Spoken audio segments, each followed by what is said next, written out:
ఐక్యరాజ్య సమితిలో 193 సభ్య దేశాలు ఉన్నాయి. భద్రతా మండలిలో 14 దేశాలు ఉంటాయి, 5 శాశ్వత సభ్య దేశాలు ఉంటాయి.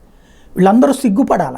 ఎందుకంటే ఒక తీవ్రవాద సంస్థ, హౌతీ అనే తీవ్రవాద సంస్థ బాంబు దాడులు, మిస్సైల్ దాడులు చేస్తుంది, డ్రోన్ దాడులు చేస్తుంది. ఎవరి మీద?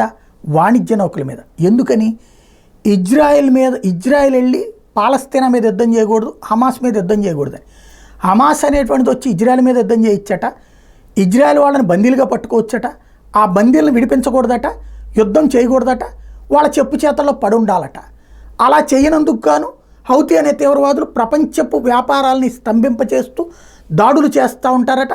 ప్రపంచమంతా కూడా దానికి భయపడిపోయి ఇక్కడ ఇజ్రాయెల్ చేత యుద్ధం ఆపిచ్చి ఆ బందీలను బతిలాడి కాళ్ళ వేళ్లపడి తెచ్చుకోవాలట.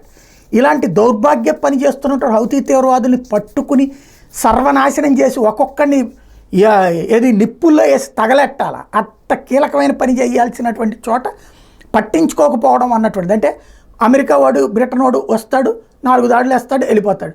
మళ్ళీ యూరప్ దేశాలకు సంబంధించిన వాళ్ళు వస్తారు, వెనక్కి పోతూ ఉంటారు.